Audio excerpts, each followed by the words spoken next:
Kami memilih budidaya nila itu ada 3 pertimbangan. Yang pertama adalah ikan ini selalu bertelur setiap 10 hari, ya, itu yang pertama. Jadi fekunditasnya kami sudah berusaha memperoleh setiap indukan, ya, itu sekitar 500 sampai 1000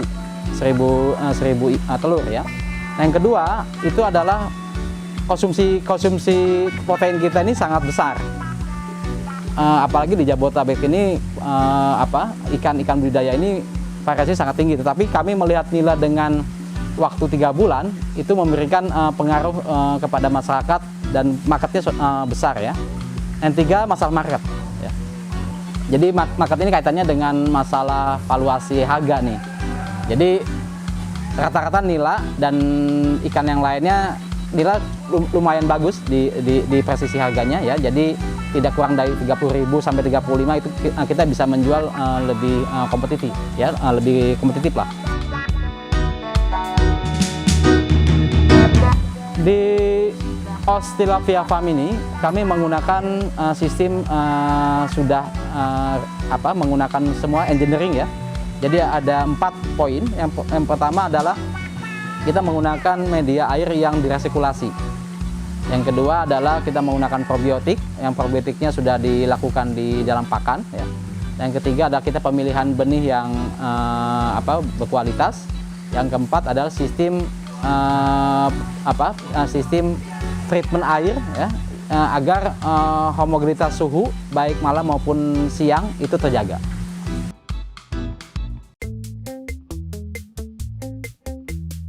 Ya, kepadatan ikan di setiap kolam atau masing-masing kolam itu bervariasi, tetapi kami di Os Farm Tilapia ini itu ada 2, ya.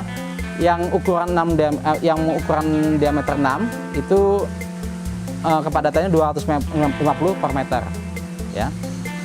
Yang kecil yang ukuran 3 itu 200 ekor per meter, ya. Jadi kalau kita estimasikan yang diameter 3 ini, kami mentargetkan ada 1000 ikan yang kita bisa panen, ya, dalam setiap 3,5 bulan, itu sekitar 275 sampai 300 kilo.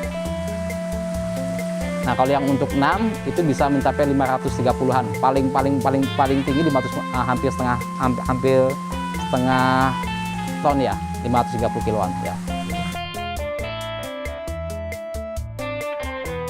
Untuk FCR feeding rasionya itu yang kecil itu bisa 1,2. Nah, kalau yang besar yang ukuran 6 itu 1,3. Nah, rata-rata panen kami itu per kilo dalam kurun waktu 3 bulan atau bahkan 3,5 bulan. Kita pernah di batch pertama itu 3,5 bulan. Nah, kita ingin mengupayakan di batch kedua ini 3 bulan dengan 1 kilonya 3 sampai 4 ekor. Ya. Jadi rata-rata 200 sampai 250 gram per gram. Baik, pagi ini jam 8 sampai setengah 9, ya. Kami memberikan makanan yang harus teratur. Kenapa? Karena ikan ini sudah kami habituasi tingkah laku makannya. Jadi dengan ukuran 2 mili ini, ya, kita dalam total 1,5 kilo, ya, kita kasih, ya.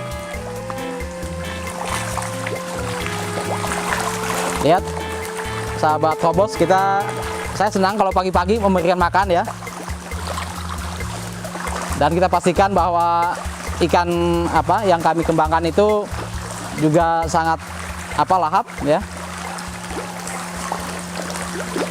Nah, ini ikan ini sudah masuk ukuran 2 bulan, jadi sekitar 150 sampai 200 gram, ya. Jadi tinggal menunggu 1 bulan lagi, ini sudah siap dipanen, ya. Dan pasarnya hari ini kami dengan pasar yang sudah ditentukan, ada kelompok dari Warung Tegal, ya, yang sudah menerima nila kami. Di dalam pemberian pakan kami ada 4 fase, ya. Jadi pada saat fase benih itu kita sudah menggunakan Artemia, ya. Artemia yang sudah kita lakukan secara bertahap, baik menggunakan sistem aerasi maupun yang sudah ada di pasaran. Tapi Artemianya diusahakan juga bukan Artemia yang dari petani yang menggunakan bahan yang tidak bagus, gitu, ya.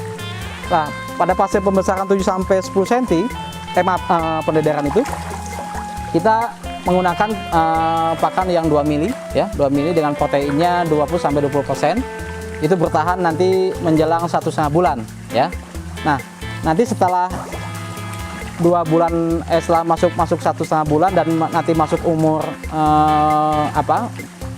di atas 80 gram sampai 100, itu kita naikkan sampai 28-30% ya proteinnya. Nah, ini terus menjelang 3,5 bulan baru kita naikkan sedikit yang proteinnya sampai 33% ya. Dan itu memang tidak semua seperti itu. Nanti lihat kalau tingkah laku makannya di bawah 30% sudah stabil, ya sudah tidak apa-apa. Tapi ada kalanya ada perubahan tingkah laku manakala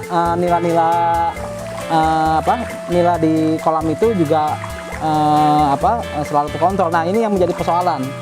Kadang kita memberikan protein tinggi tetapi nafsu makan kita gitu ya. Jadi lihat dulu nafsu makan itu sangat ditentukan. Kalau operator kami tidak melihat tingkah laku makannya tidak terkontrol, maka pakan akan jatuh di bawah nantinya. Dan itu akan mengakibatkan akumulasi amoniak menjadi tinggi gitu loh.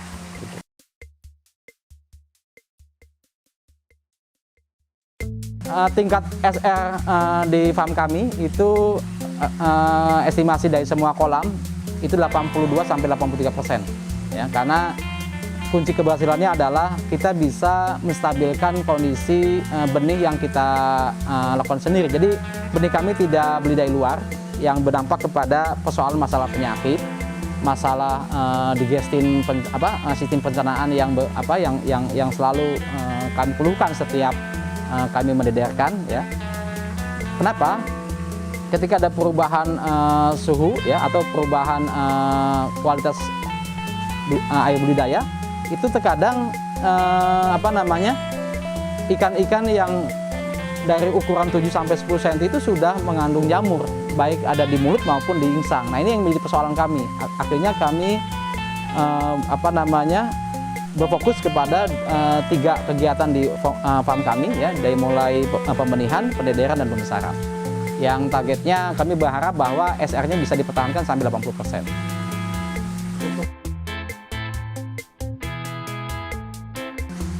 Dari mekanisme untuk menghasilkan air budidaya, kami dibantu dengan sensor ya.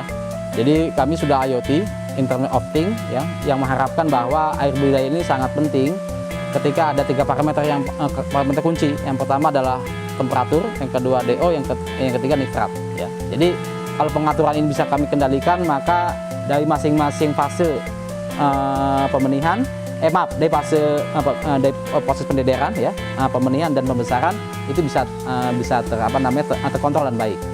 Nah, kami menggunakan 3 kolam treatment ya. Jadi kami punya IPAL ya.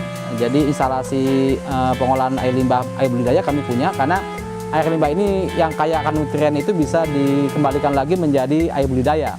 Yang kedua lah, kita punya kolam khusus yang untuk menghangatkan.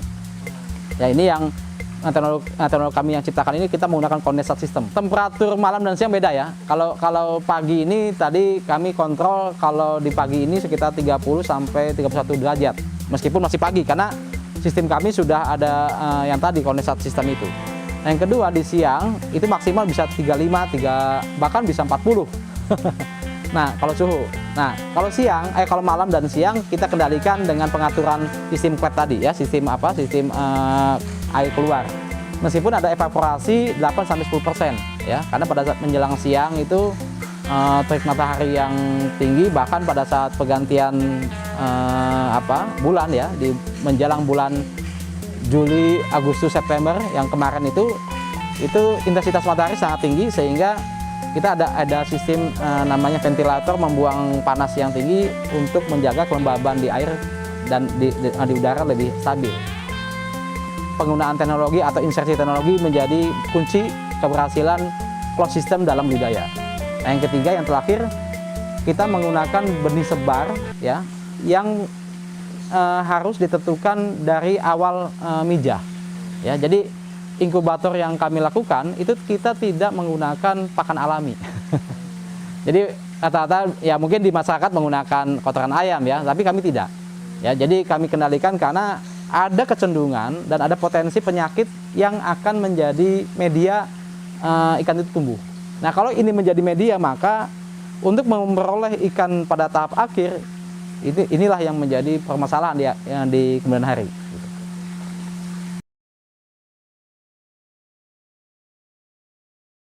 Nila ke depan ini sangat menjanjikan, ya, apalagi di kota-kota besar dengan gaya makan yang tinggi dan beberapa kuliner setelah pandemi ini, bagi saya melihat prospek besar nih. Jadi budidaya nila yang bersih, yang higienis, dan yang terukur ini penting, ya, 3 ini nih, ya.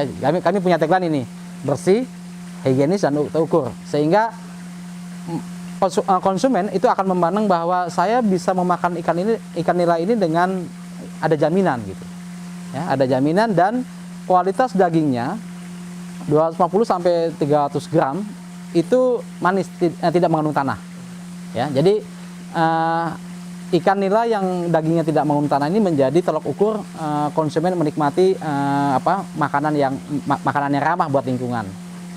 Yang kedua, terkait masalah pasar, ya. Jadi pasar nila ini akan terus tumbuh, ya. Meskipun persaingan dengan ikan laut sebenarnya tidak apple to apple, tapi ini kan ikan budidaya. Mungkin persaingannya dengan ikan lain, tetapi kami melihat nila ini akan jadi chicken fish, ya. Jadi bukan persoalan masalah dari petaninya sebenarnya, tapi bagaimana kita memaintain lingkungan yang baik, sehingga yang akan kita konsumsi ini itu baik buat tubuh kita dan juga buat generasi ke depan gitu. Itu intinya. Nah, harapan besar saya adalah pemerintah sebenarnya bisa mengupayakan lahan-lahan yang idle atau lahan-lahan yang terbatas di kota-kota besar atau di beberapa wilayah-wilayah yang sekarang pertumbuhan penduduk tinggi, namun lapangan pekerjaan berkurang nih akibat pandemi. Kami memulai dengan usaha 3 tahun ini sejak diawali di tahun 2019, di awal Desember, ya. Yang sudah memasuki hampir 2 tahun setengah ini, sebenarnya 3 tahun sebenarnya dari sisi pembangunan itu bisnis makan tuh menjanjikan gitu, ya. Apalagi pemerintah katanya, kita belum tahu pandemi berakhir kapan, tapi katanya diprediksikan 5 tahun. Wah, ini mungkin ada slot 2 tahun ke depan atau 3 tahun ke depan nih, bahwa usaha nila di perkotaan yang bersih, higienis, dan terukur menjadi harapan besar bagi kita. Barangkali itu, terima kasih. Assalamualaikum warahmatullahi wabarakatuh.